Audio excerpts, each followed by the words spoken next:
May it please the Court. With careful evaluations of the events that have led up to the death of Sir Danvers Carew, the prosecution aims to prove Dr. Jekyll's criminal culpability by providing evidence for the first and second-degree murder. The prosecution will prove beyond a reasonable doubt that under first-degree murder, Dr. Jekyll purposely caused the death of another, which involves premeditation, and under second-degree murder causes death under reckless circumstances that show an extreme indifference towards the value of human life. While providing unwavering evidence for these criminal charges, the prosecution will simultaneously discuss his civil liability based on his display of gross negligence in the wrongful death of Mr. Carew. As the prosecution will demonstrate, Dr. Jekyll showed disregard towards local life, increasing his liability for the wrongful death of Mr. Carew, which works in tandem with gross negligence. The defense will attempt to argue that Dr. Jekyll's The defense will attempt to argue in Dr. Jekyll's favor, claiming evidence of dissociative identity disorder, DID, in an attempt to negate his culpability for the murder. However, the defense must make an argument that is clear and convincing, which convinces the jury of 75% that he is insane in order to proceed with this theory. And we have sufficient evidence to the contrary based on the application of both the Durham Rule and the use of Orndorff versus Commonwealth case. In order to defend his civil liability, the defense wants to use personal conjecture from Dr. Jekyll, claiming that he himself was meticulous and careful during his scientific procedure, and therefore does not display gross negligence. However, his actions reflect an entirely different reality. By providing ample examples to the jury demonstrating Dr. Jekyll's culpability and liability, we aim to bring justice to the legacy of Sir Danvers Carew. What's the premeditation as you see it by Dr. Jekyll? You said you need to show premeditation for the murder one. Correct. So our actual basis of the argument is more focused around second-degree murder because we have limited thoughts for first degree to support the premeditation aspect. But in our outline, we discuss essentially his thoughts prior to taking the elixir that have transformed him in the beginning, like before the actual murder of Carew's, months before. So his entire process of developing the elixir, understanding that there could be consequences. Thank you. Members of the jury are encouraged to ask questions while they're giving their performance. Any questions in the opening? Okay. Thank you, counsel. The defense care to make an opening statement. Okay.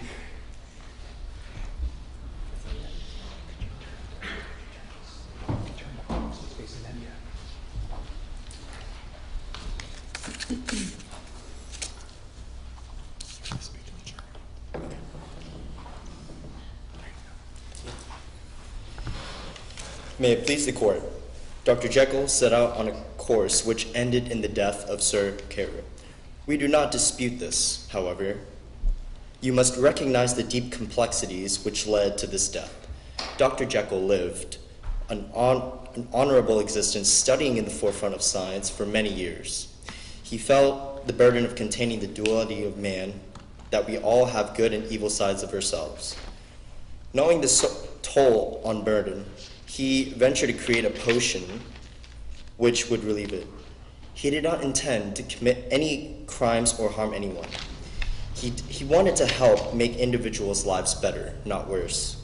And yes. Well, what about all that dark stuff, though, that he talks about, that the reason why he concocts that formula? I mean, you're saying that he didn't intend to commit any crimes. Correct. So when he was taking the substance, he did not realize that it took over as this unconscious part of his mind, which therefore was able to control his emotions and ruled out and trapped his old personality pretty much. And with this brain disorder, it not only changes, the way you think and your perception, but it also pretty much dictates and gives impulses that are very hard to come around with. And in fact, when Dr. Jekyll made the successful potion which split his consciousness into two personalities, he was quite unaware that something he had used had been contaminated. The key ingredient, the salt, contained something that Dr. Jekyll was unaware of. This unknowing consumption led not only to unforeseen consequences of involuntary transformations, but it also prevented Dr. Jekyll from being able to procure more. When he saw the dangers Mr. Hyde posed prevented Dr. Jekyll from being able to procure himself, and in that manner strengthen his mentality to his normal self. He was unstable, and he began to lose control many times when he tried to fix the salt issue. Indeed, it must be emphasized that Dr. Jekyll cannot be held accountable for murder because he was suffering from a mental disease, dissociative identity disorder, or DID, and was unstable to form the intent required for guilt. He was not in control with his own consciousness on the night of the murder. His alternate identity, Mr. Hyde, was. The events which took place were purely the result of his insanity and not the result of any form of intent. An insane man cannot be held accountable for his actions according to the rule established in the case Durham versus United States. Consequently, you must find Dr. Jekyll not guilty of all criminal charges by reason of insanity. Furthermore, since the death was not the result of any intention to harm by Dr. Jekyll, he cannot be held liable for this wrongful death. The relevant statute mandates that the death was the result of a wrongful act or negligence. Jekyll was suffering from his DID symptoms and could have not regulated and controlled his actions at the time or done anything wrongful. He also was not negligent, took care in his great scientific experimentation, and it would not be reasonable to convict Dr. Jekyll for his passion of scientific research. If the salt was not... See, I got to ask you about this again, Counselor, because you keep saying scientific research, okay? Yes. But it's scientific research to do bad, isn't it? And in one way, he develops a passion for experimenting in the laboratory, and it was not clear in his perception that the possibilities of leading to an inhumane result would, take over his body, which that is an in-depth claim because the concepts of emotion is very complicated, and in the mind, psychological factors do influence the mind in a way that can alter perceptions of reality.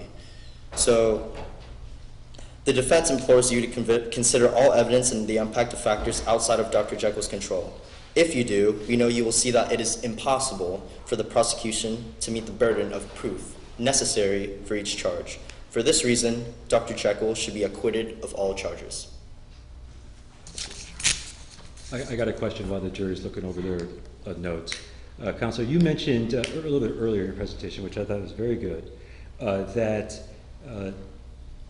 because of his situation that he's in, that Dr. Jekyll doesn't meet the requirements for any intent. Yes. You recall that? Okay, so I'm assuming when you say any intent, you mean both specific and general intent, right?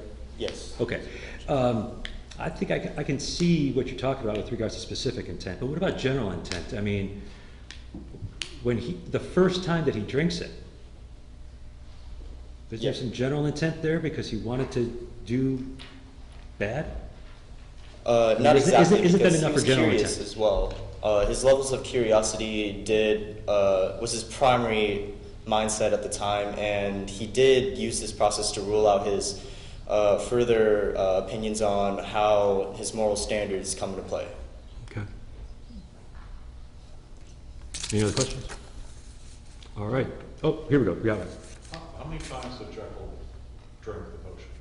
Or was it whatever we're calling it? He drank it for 2 counts of times that he took the potion. It really outlined his thoughts in a way that pretty much told the whole situation, but for those 2 times, it was enough to give insight in his experiences that he encountered.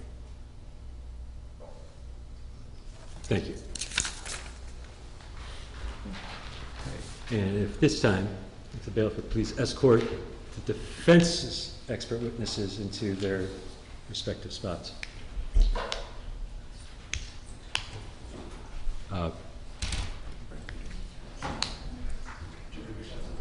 No, I think they're right here. They moved. Yeah, sorry, they moved. And then we'll put them there and there.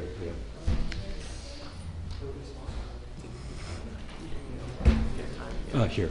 Sorry. Yeah. Yeah, like one of you, if you go in here, please. It's like Hollywood Squares. You know, you get in your thing, you'll be all set. There we go.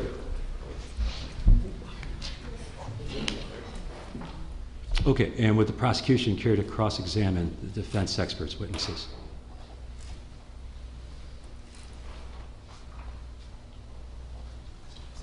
Please. Oh, no, I'm sorry. Yeah, you can face that when you're, that would make more sense. There we go.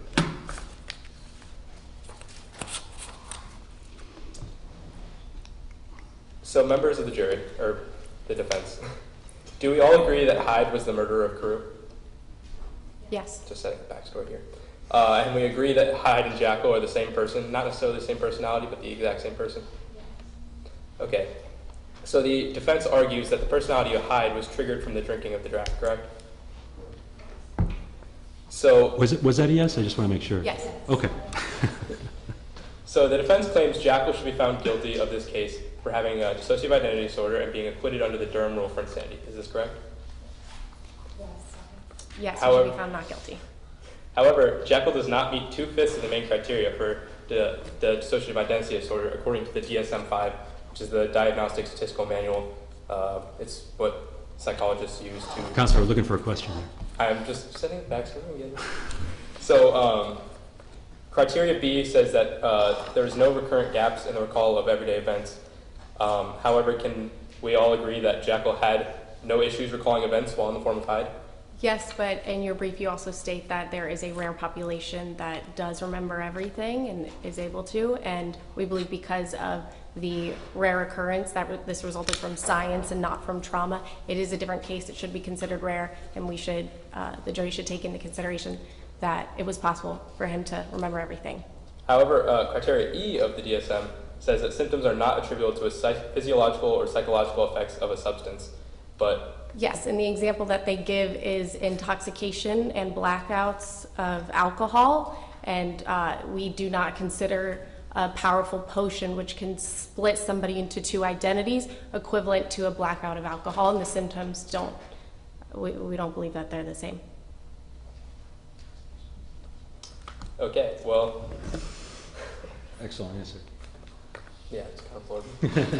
I researched it. You got to regroup, man. Yeah.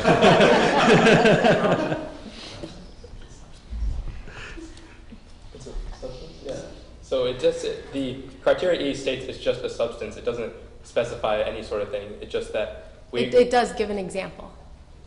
An example is not a criteria. Right, but we compared our substance wait, to the you can't example respond to given. the question from...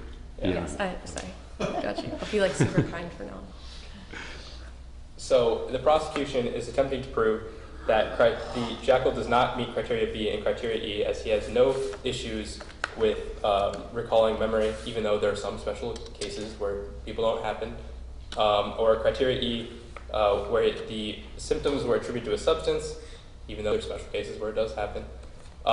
So we think that the man cannot be accurately diagnosed with dissociative identity disorder to acquit him from murder if he does not meet 2 of the 5 main criteria. Counselor, come on. We got to get a question. Yeah.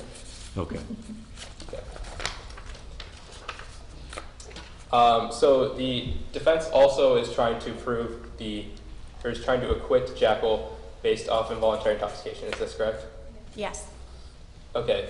Involuntary intoxication under the State versus Plummer rule that you guys used in your trial brief says it only can be considered when shown intoxication was a product of external pressures such as fraud, force, coercion, or intoxication resulted from medical prescription.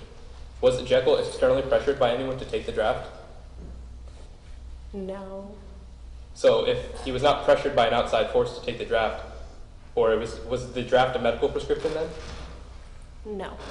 So if it was neither forced for him to take it or was not a medical prescription, would it not then be considered based off the phrasing of that case law? Involuntary intoxication includes, what's the word for Unknowingly taking a substance unknowingly. We use these, we also use jury instructions, Florida law, because this is a complicated class. So the next case that you guys used to cite involuntary intoxication is Carter versus Florida. without any fault on his or her part, unknowingly ingested an intoxicating liquor, drug, or other substance, or knowingly ingested an intoxicating liquor, drug by force, fraud, trickery, all that. So we covered he wasn't forced into taking the liquor, intoxicating liquor, but the defense is trying to prove that he unknowingly ingested the intoxicating liquor based off this score. Because there was something in the salt that he was unaware of, and then later on when he tried to procure more of it, it failed time and time again, and so that's how he came to the conclusion that originally one of his ingredients was contaminated. That was the unknowing substance. But he knowingly took the draft multiple times. He knew that He the first unknowingly- couple times he took it, that it led to his transformation. Is that not knowingly ingesting it? The potion Did as someone a slip whole. it into his mouth when he was sleeping? No, we're not saying that he was forced. We're saying there was an unknown substance in the potion. It's like if somebody roofies your drink and you take that drink, yeah, you voluntarily drink it, but there was something in it that was unknown. But what's your response to the question of that, but he's the one who made the substance? How is he not held accountable if he made it for himself? Because he got gets- the substance from a scientist, and so he was not aware that the salt was contaminated. I mean, if you get a salt that you use for own experimentation and you aren't 100% sure of its purity, should you use it and knowingly ingest it? Like one of the main rules of science is He you should thought it- Trusted a ingest. scientist, an expert. He thought it was 100% pure. He tried to procure more of it later on from the same vendor, and what he was given wasn't working. So based on your theory then, is that, if I want to go and, do like a Dr. Jekyll, all I got to do is wait until the expiration date on my prescription medicine's done, right? And then go and pop them, and I don't know what's going to happen, and then I'm all set. No, we're not saying it's expired. We're saying there was something in it that Same was unknown. basic principle though, right? No. I didn't know what was going to happen because it was expired, and he didn't didn't know know that it it was expired because of that. Your example was that you wait for something to expire and then take it and see what happens. He didn't wait for it to So expire. if I have knowledge that it expired, then I'm accountable. But if I don't have knowledge that it expired, okay. Right. And he didn't have knowledge.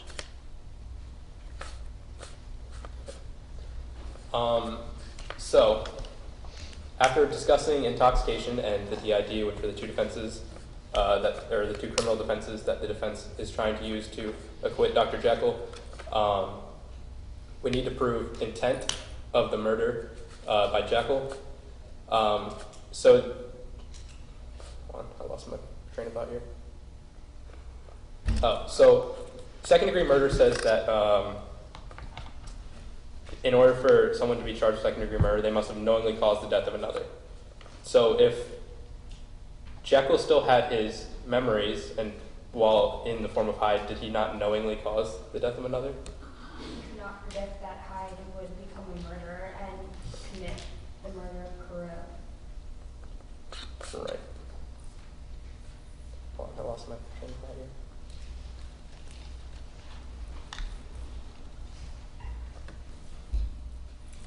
So general intent is needed for second-degree murder, and it shows that the defendant must have deliberately tried to commit a criminal act.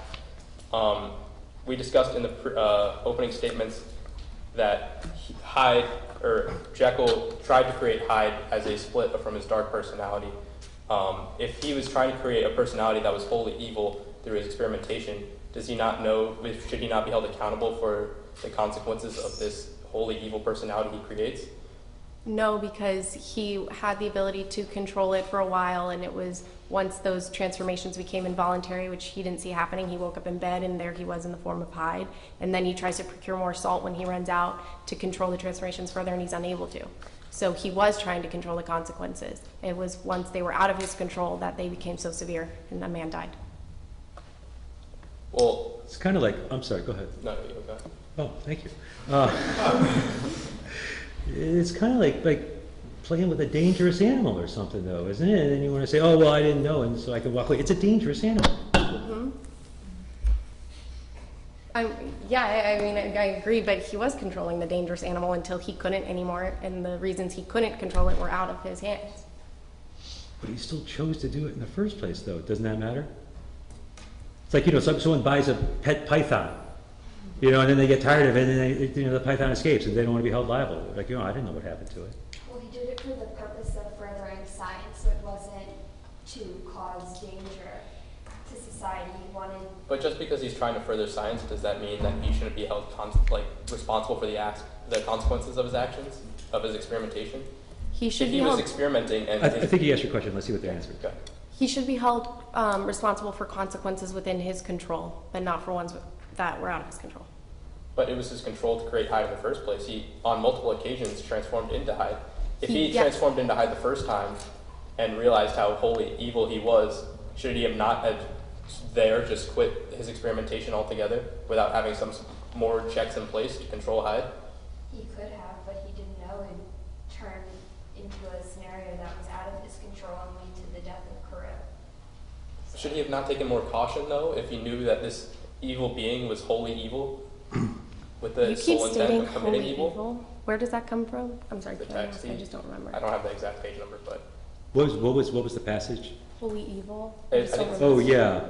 it's somewhere in the text. I don't have the Was it exact in the page number. letter? Nah, you can't go right to it. Why don't we just move on to the next question? Okay.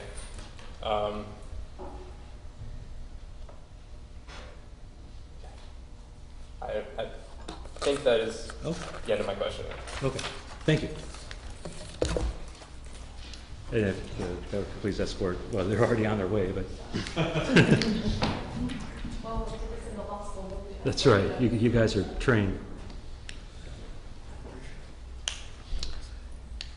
Okay, and then if we could please have the expert witnesses for prosecution.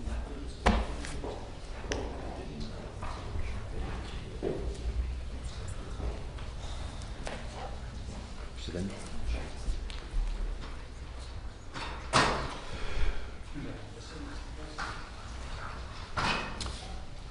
Yeah, that works out well.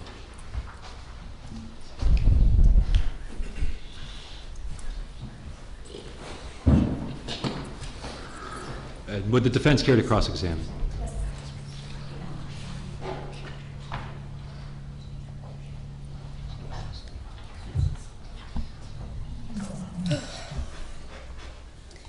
Is fantasizing about something the same as planning it?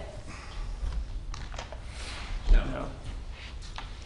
Would you consider Jekyll's statement that he came back from his excursions and plunged into a kind of wonder at his vicarious depravity? Wonder at his depravity, is that fantasizing or planning?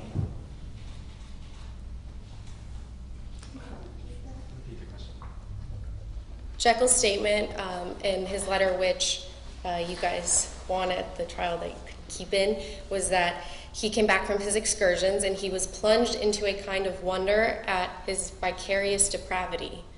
Would you consider that fantasizing or planning? Because you said it was a statement of confession. I don't really think it's either. I think he's like congratulating himself. He's wondering at. Okay, so it's not It's not necessarily planning nor planning. fantasizing about anything. Is it possible to know exactly what Dr. Jekyll intended when he made the potion? Without a written confession, no. Is it possible his main motivation was not to commit crimes but to further science, and in his words, relieve life of all that was unbearable? It is possible. In scientific experiments, the scientist makes a hypothesis or prediction of what could happen. How could Dr. Jekyll know what the results of his experiments were going to be? And I refer directly to murder. How could he have known that it would lead to a murder? I mean, he couldn't have exactly known that it would lead to a murder, but he did know that Hyde was evil, and he also did a lot of stuff to help Hyde avoid any issues he might have. So. Okay. In that case, did Dr. Jekyll gift the murder weapon, the cane, to Mr. Hyde? Did he give it to Hyde? Jekyll? You Well, they stated were- in your brief that he gave it to. They're the same person, so by Jekyll having it, Hyde also has it. Okay. Can I make a small statement? I would just want to point out that it was a gift from Utterson to Jekyll, and if it was an involuntary transformation, isn't it possible that Mr. Hyde got his hands on the weapon without any help from Jekyll? Yes, because they are the same. That's a lot of speculation. I don't even know what to say.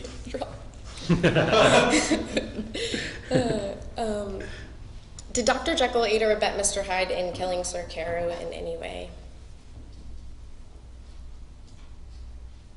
Dr. Jekyll and Mr. Hyde are the same person. Okay. Established in the Durham case, a part of the definition for mental disease is a condition which has the potential to improve or deteriorate. Based on the history of Dr. Jekyll's transformations, would you say his condition was capable of improving or deteriorating? I mean, none of them are medical experts. We'll start with that. But you can go ahead. You don't think it's clear that it deteriorated over time?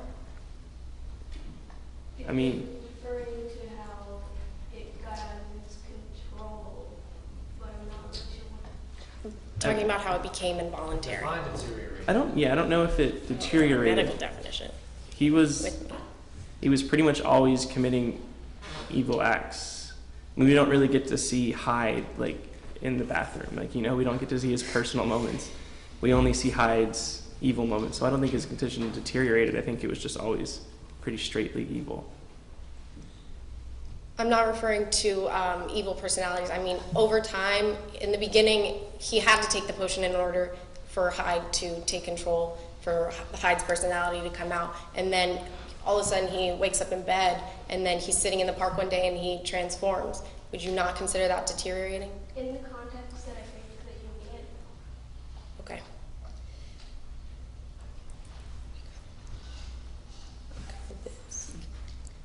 Can you remind the court who the witness, the maidservant, identified as the murderer of Sir Carew? Edward Hyde. Does Dr. Jekyll, the person of Dr. Jekyll, does it house two distinct personality states?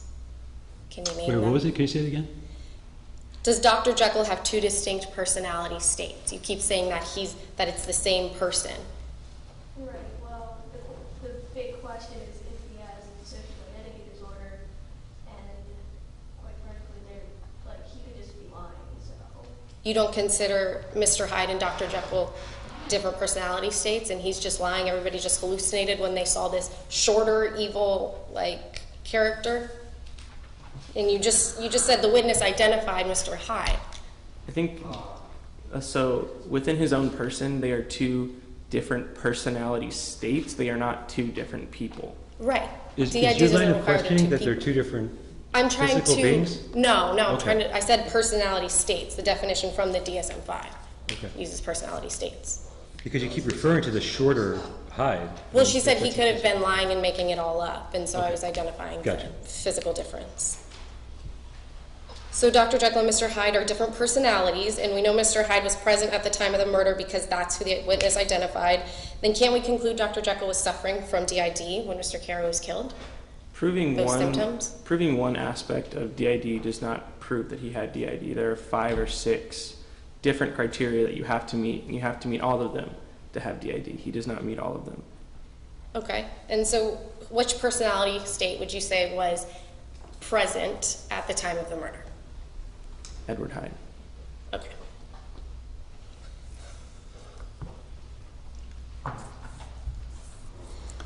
The potion that set all of this in motion was created by Dr. Jekyll. Was Dr. Jekyll aware of every single ingredient used in the potion? Sorry. Was Dr. Jekyll aware of every single ingredient he used in the potion? Yes, because he is the one that ordered them wholesale from the company himself. Therefore, he had to put it in order for these different chemicals. Why wasn't he able to procure more of the salt later on then? The same salt. Why wouldn't it do the same thing if he procured it from the same wholesaler as you state? Or he did say that they ran out. It's possible that he could have tried different combinations. He doesn't say that nowhere in the novel does it say that he tried different. It says he tried to procure the exact same thing and it wasn't working. Do you dispute that? Are you saying it's false? I think in him trying to procure the same substance after the first time showed him to be evil, I think that shows that he didn't care about the consequences. That would be taken out of context. Remember when the transition started to become involuntary, and so he would take the potion to turn himself back into Jekyll to stop Hyde, and then he ran out of the potion and he was unable to stop those transformations because he could not procure more of that salt. At least the one that worked the first time, although he was ordering the same thing. And what was the question? Okay. Beat I me know, to right? it. It's like. So did you dispute that the salt was contaminated the first time? You don't think he ingested anything unknowingly? He knew exactly everything that was in it? I mean, we can't say what was in the potion. I'm not asking you if you know, I'm asking if Jekyll knew. I think that he knew everything that was going in this potion. Then I'll ask again, why wasn't he able to procure more of the same thing later on? Maybe there was a distributor disruption. You know, whatever. Disruption? That thing. Yeah, that one. Disruption. Distributor disruption. On the night of the murder of Carew, did Dr. Jekyll transform into Mr. Hyde consciously and with full control? I didn't hear any answer. No. Okay. Okay, that's all my questions. Thank you. I got a couple more questions though for the witnesses. What is your guys' position with regards to the general intent of Dr. Jekyll when he drank the potion the first time? The very first time you took it? Very first time. The very first time, I would argue that it's specific intent, because he specifically made the potion, he specifically put it on his list, specifically consumed it for the specific purpose of finding out what the potion does, and reviewing his tribute himself. Okay. Same? Going to go across? Michael, yeah. All right. But what is required for him to have to fall under murder 2? What are his actions required? General intent. Right, so he has to have general intent. Okay. So when he goes and drinks that, does he know what it's going to do? Wait, what's that? The first time. The first time. I mean, he has an idea. He has an idea. Like, his intention was to separate the two beings, or the two personalities. So how do you find intent there? If he doesn't know what it's going to do, he's got a general idea, as you put it. Well, general intent only requires that he would do something. Did he knew that? Well, he should do something. But he didn't have to have like this, like. He didn't have to be specific as what he was going to do, but he had to have the idea that this is reckless what I'm doing here. Is that fair? Okay. How is drinking something that you don't know what it's going to do not reckless? It is reckless, right? Okay, but how is it specific intent? He purchased it in large quantity, which means that it wasn't just a one-time thing. He wanted to do it repeatedly. No, I'm asking you, how is it that you find that his drinking the potion the first time constitutes specific intent? You said it did. Well, in science, if you're making something, you should know what it does. Okay, I got you. Thank you. Bailiff, if you could, please.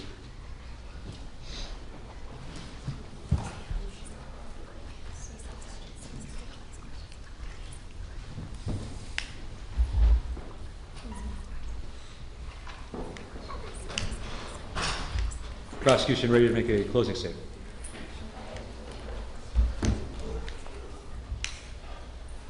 Oh, could you turn the volume?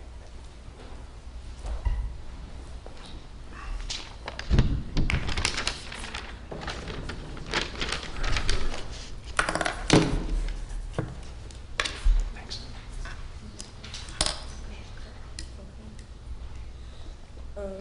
Members of the jury, it is indisputable that a man is dead as a result of the careless actions of the defendant, Dr. Jekyll. A supposed attempt to further science led Dr. Jekyll to create and consume an elixir that brought out the absolute worst in him. He describes his alternate persona as evil. It is true that there was no possible way for Jekyll to know what would happen after he drank the elixir the first time, but he knew after his first episode that nothing good would come out of it. Yet, he still persisted to drink it on numerous occasions leading up to the night in question. Jekyll claims that he did not drink the elixir the evening prior to the murder and morphed into a second persona, Mr. Hyde, by the time he woke up. He alleges that it was, in fact, Mr. Hyde who brutally beat Mr. Carew to death, hitting him over and over and over again with a cane with such force that the cane broke into two. Mr. Carew was an elderly man and was simply walking down the road and he was attacked unprovoked. The defense has argued that Dr. Jekyll should not be held liable for this because of his supposed dissociative identity disorder, or DID. But the prosecution has already shown that Jekyll does not meet the elements to be diagnosed with this disorder, because he did not begin to possess a dual personality until after the consumption of the elixir. The official and most recent edition of the DSM clearly states that DID cannot be created through the means of an intoxicating substance. Therefore, Dr. Jekyll is considered to be of sound mind and cannot use insanity as a defense for his reprehensible actions. The prosecution... Well, I mean, you say that he's of sound mind, but he isn't, though, is he? I mean, come on. But he was only... The elixir that he created himself caused his actions. Yeah, but he didn't really seem to know what he was doing, did he? He didn't know what he was doing the first time, but he knew that the consumption of the elixir would only bring That's about fair. evil things. Okay. And so why would he continue to consume it?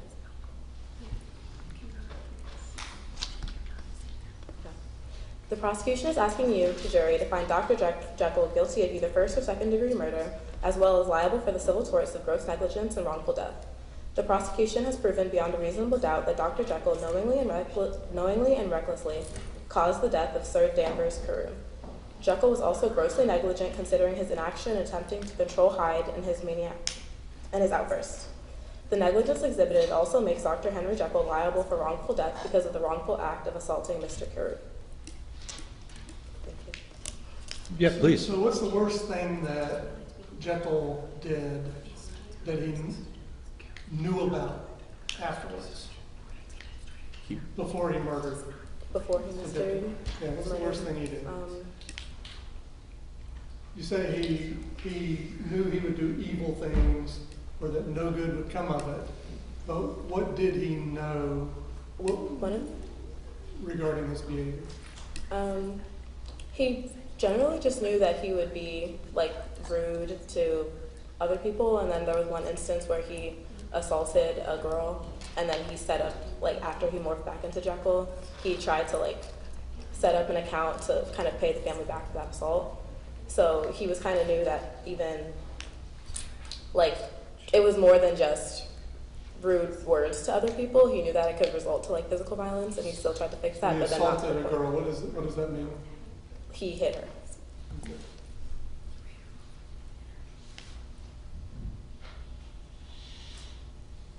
All right, thank you. Please. Oh, no, I didn't mean to keep going. Oh, you are done? Yeah. Okay. Following up on that, though, earlier the word deterioration was mentioned. So did each episode, did he do worse things, or? Not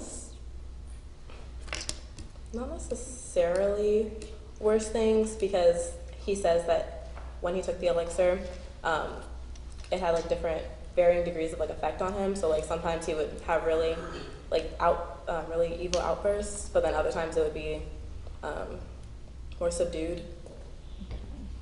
So it's varying. So he didn't necessarily see a linear progression in the severity of what was happening when he took the elixir. No, you couldn't say that. But after he assaulted the girl, did he purposefully take the elixir again, or was that at the point where he was transforming without taking the elixir? I believe he took the elixir again after that. We dispute that. Go ahead. Dick, what were you going to say? I dispute the dispute. That's a legal term, by the way. When he took the elixir and trampled the girl, was there salt in that elixir? The salt in the elixir, I believe so, yes. Was it the same distributor that had sold the salt? Yeah, he got this, for every instance that he tried to make the elixir, he got the salt from the same distributor, but there was some variance with the salt, but he got it from the same person. So it would be on the distributor side if there was any variance in the actual components of it. The unknown substance that was later in the salt, was it in the salt when the girl was trampled? I'm not sure. Okay. Okay, somebody's saying yes to me. The good doctor is saying yes. Okay, thank you. So what could he have done to prevent the murder from happening? The murder from happening? I think basically I believe that he should have, after he took the elixir the first time, and he knew that this evil persona was coming out, and he also expresses that he knew that there was going to be some point where Mr. Hyde would take over control of Mr. Jekyll. He felt his kind of like personalities wavering and Dr. Jekyll becoming weaker. Once he realized that, he could have taken maybe measures to not let that happen, or try to not make it easier for Hyde to go about and like do evil acts. Like he set up accounts, he tried to like hide the persona of Mr. Hyde. If he could have went to like another person, he could have tried to seek help or anything like that, but he left it up to himself to fix that. But well, he didn't fix it, but you know. So say there was no potion involved. Yeah. He just had a mental illness. Mhm. Are you saying there would have been an obligation then to get help to prevent yourself from doing something evil if you knew that you had a mental illness? If he knew that he had a mental illness, and then he knew that that mental illness would cause him to do evil acts, I do think that would be his responsibility to seek help for that. Well, I mean, but, you know, I mean, TID is not diagnosed back then, he can't really Yeah. seek help, right? So, I mean, so that's not really an option. Yeah. Mental health wasn't even really a viable option back then, so what's he supposed to do? Well, you're prosecuting, you got, Not murder Carew. So you claim that his motivation was interest in science at the beginning, Mhm. but after he attacked this woman and then took the potion again, what was his motivation, and how would you characterize his motivation at that point? He expresses before the murder that he enjoys partially like committing evil acts, like the hitting and everything like that, and everything before. It brought him some sort of pleasure, so I feel like that was his intent. So To as make himself please Dr. himself. Jekyll, he voices that pleasure. Yeah. Objection. Pleasure. You're objecting to Dr. Greer? No, yeah. Has that ever happened? That quote was stricken from the record. The quote about pleasures. That was stricken from You're right. Jury will please disregard. Wasn't that before? Any other questions? So, excellent questions. Okay, thank you, Counselor.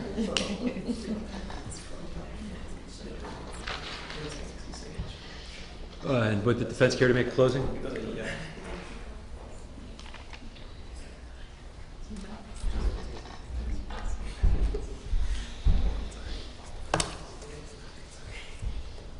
Members of the jury, in the case against Dr. Jekyll is misunderstood.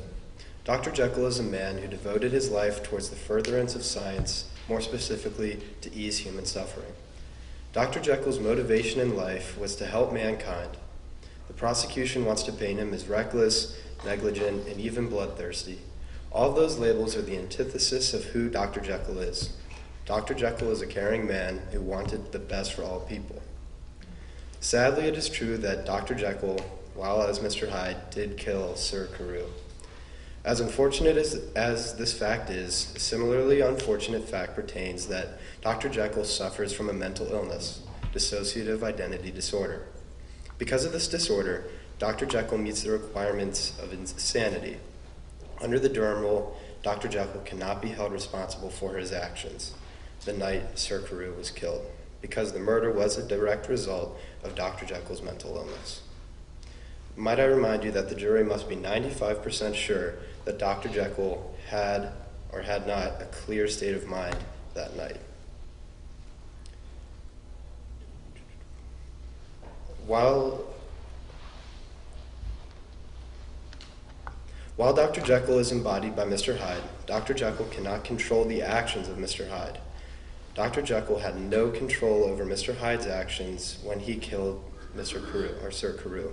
Therefore, Dr. Jekyll should not be held responsible or face punishment. He had control about taking the drink, though, right? Yes, but he involuntarily, the first time, but that night, it was an involuntary transformation. First time was voluntary, though. Yes, but the potion he took then did not contain the salt that otherwise would have controlled the violent actions that happened after he tried to procure the same salt but couldn't. So basically, like, let's see if we can really break it down. There's a man who's dead, and you want to excuse the death because of some salts that Dr. Jekyll didn't know about, or that they had gone bad, or they had got from the wrong distributor, or something like that. That's a tough sell, I think. Well, it's a very important part of the argument, I think. What is? The salt he took, it was, Okay, he gotcha. unknowingly Gotcha. took it. He did not know that it was not the same. Okay.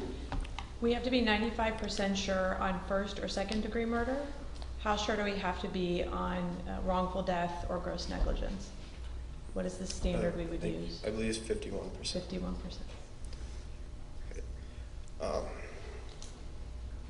Another fact is that, yes, Dr. Jekyll did create the potion that eventually transformed him into Mr. Hyde. The potion was a result of research into how to help others who suffer from split personalities, otherwise known as DID now. The prosecution will try to show that the mere creation of the potion was negligent in itself. This could not be farther from the truth. Dr. Jekyll's actions were careful and calculated when handling and producing the potion. The original potion that Dr. Jekyll created contained a contaminated ingredient. The ingredient's presence in the potion was not known to Dr. Jekyll. When Jekyll began to transform involuntarily, he did not know that when doing so, the side effects could be violent and out of his control without the same salt as the first potion that he ever created. And then, so is it then your contention that he didn't have the responsibility to know? You keep saying he doesn't know. Okay. Does he have the responsibility to know, though? He does, but it's completely out of his control because he went back to the same distributor or seller, and it was just not the same. And so yes, he had a responsibility to know, but also that would be very, very difficult for him to know, in my opinion. Sure. Yeah. Go ahead. So then shouldn't the distributor also be on trial for potentially contaminating their salts? Possibly. Why aren't Yeah, they here? I don't he think fled that's- to a different jurisdiction. We could,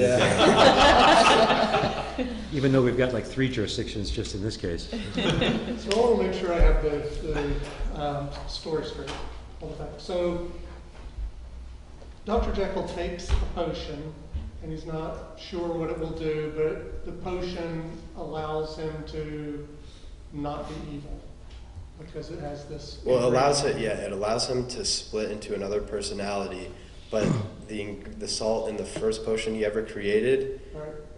that salt allowed him to control it, or it Okay, allowed then him. he takes it again, Mm-hmm. and he is not able to control himself. Because that batch of potion he made Right. contained a different type of salt, but And he then didn't know. It he was assaults a different. woman, and he takes the potion again. I believe at that point he was transforming involuntarily. Rob? The defense keeps trying to say that the salts were different between the batches, but it was the same batch of salt. They're for just all. contaminated. There's potions, but it was the same one for all Right, of the potions yeah. he drank. No, he ran So out. He had to get he out. did, but then that was when he kept involuntarily turning into Hyde. Right. But all of the potions he voluntarily drank had the same impurity in the salt. So after the first time, he didn't have like a different salt the other times that he drank. Right, the but potion. it would allow him to transform back. The potion worked both No, ways. he had an Because once he was- antidote that he made Yeah. to transform back. Right, and he used the salt, and so once he was able to not get any more of it, he couldn't make that antidote. Right, but it was the same batch for the numerous times he drank it voluntarily. Until he ran out. Right, so, but he knew from the very beginning, the first time he took it, that there was a wholly evil side with this impurity of salt in it. The second time he did, He did not had have the the same salt. purity of salt in it. Well, he didn't know, but it was the same ingredients in every single potion. So can you Not until claim, now. how can you claim that a person can create their own disease and then use that as a defense? If he knowingly creates this dissociative Right. identity, can he still use that as a defense against murder? I think so, because there is no possible way he would have known that that second personality would have turned violent or even homicidal. But he had the previous instances of where he trod down a girl in the street, like a little girl, just ran past her and shoved her, like knocked her down. How is that not? And then he never knowing takes that- it again. No, he takes it again after that. It was. You give me the page, I have my book right here. I don't know the exact page. Because I entirely disagree. I think in the record there's just a large gap because after that incident, It's 2 months. yeah, because the narrative that we have is not told from Jekyll's perspective; it's told from a friend. So we don't have every instance of every time that he's taken the potion, but there are like months gaps that we have. So I can assume that. Okay, well I can't assume, but there's a possibility that he has taken the potion again, and there is a point where he stops taking it and it becomes involuntary. But that does not mean that he has not taken the potion just because we don't see it. Immediately after the incident of trying down the girl, he buys an apartment in Soho. He sets up a bank account in Hyde's name. He buys clothes for Hyde. Why would he do all those things without the intention of transforming into Hyde again after that? Just because we don't have the specific record doesn't mean he didn't do that. Why would he go through all those precautions if he wasn't going to do it again? That seems like a big waste of money. That was before they were involuntary, I believe. I'm trying to find for you. And we're just claiming with the murder of Carew, it's involuntary. And it was Right, out. but you guys are saying that different batches of salt, some had impurities, some didn't. That's why he transformed. The But first every one had potion impurities, had, the second didn't. every potion he took that transformed him into Hyde had the same exact impurity. Yeah, we'll take judicial notice of that. It was not a different patch, just so we can move on. Move on? Please. Okay. Dr. Jekyll ended up in an unfortunate situation. He was on the leading edge of science regarding coping mechanisms for split personalities. Dr. Jekyll took a risk in the name of furthering science to help the human race. His entire motivation for creating a potion was to help end suffering. However, this tragically backfired on him. Dr. Jekyll suffers from a mental illness which qualifies him to be insane. Despite this, Dr. Jekyll put all of his effort into helping others. All this effort resulted in a potion. This potion was meant to end suffering and not create more. Come on. My willing suspension of disbelief is about to crumble down right now. He said he took this stuff to be evil, and you're saying he's doing it for the betterment of mankind? He said that. He also said it was to end and ease suffering. How would being evil help end suffering? It seems it would increase it. That's what he did, in essence, right? And at what point did that end? When he was trying to Yeah. help humanity and he was doing it for evil? Was there a point that one of those ended and one of those began, or were they always together? I'm not exactly sure. Okay, appreciate you telling me that. Fair Thank enough. you. So I want to follow up on that as well. So if he's doing this in the interest of science and helping humanity, how many crimes can you excuse for that? And how about the doctors in the Holocaust? They were doing experiments on people, and we actually got information out of that. Were they then excused from the murders they participated in? I feel like that's a little bit different because they were knowingly, murdering thousands of people. Jekyll's not a Nazi. Yeah, it might be a little bit of an exaggeration, but I see your point. I believe it's different in that they were knowingly killing thousands of people. Different or different in a matter of degree? I think different. It could be both, but mostly different because they were knowingly doing that, but at the same time, Hyde was not, or Dr. Jekyll was not, he did not plan on committing those crimes, and he could not have known that his split personality, which he did create, there is no possible way he would have known that he was going to cause violence and crime. Okay. On the night that Sir Carew was killed, Dr. Jekyll was involuntarily intoxicated by a mixture of the potion, which was chemically different from the first ever potion he created. Due to Dr. Jekyll's mental illness and involuntary intoxication on the night of Sir Carew's death, we, the defense, asked the court to recognize that Dr. Jekyll had no control over his actions due to reasons out of his control. Therefore, Dr. Jekyll should not be held liable for any of the civil and criminal charges against him. Thank you, counsel.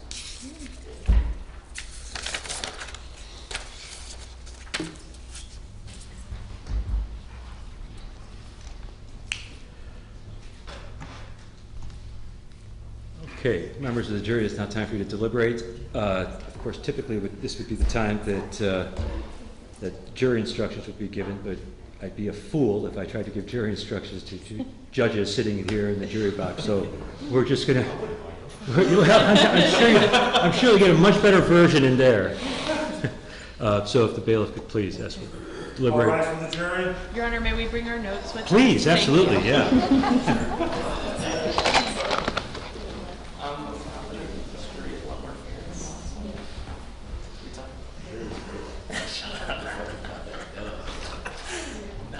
Last time, sure.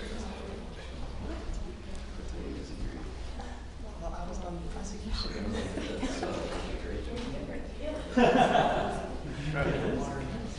Okay. She's about to fight.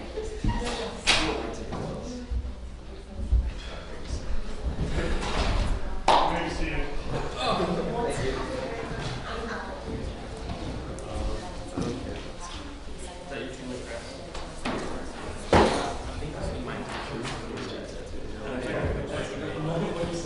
He decided I saw someone in the lecture. It was on the farm. It was pretty much like a house. It's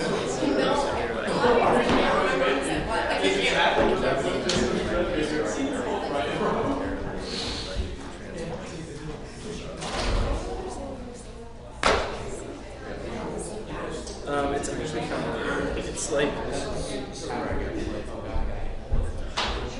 oh, like the,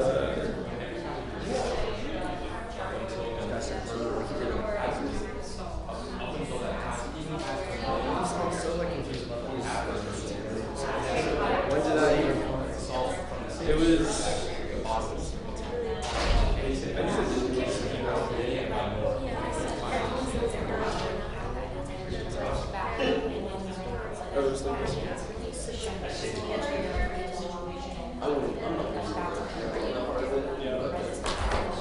that's awesome. They should have 10 years ago.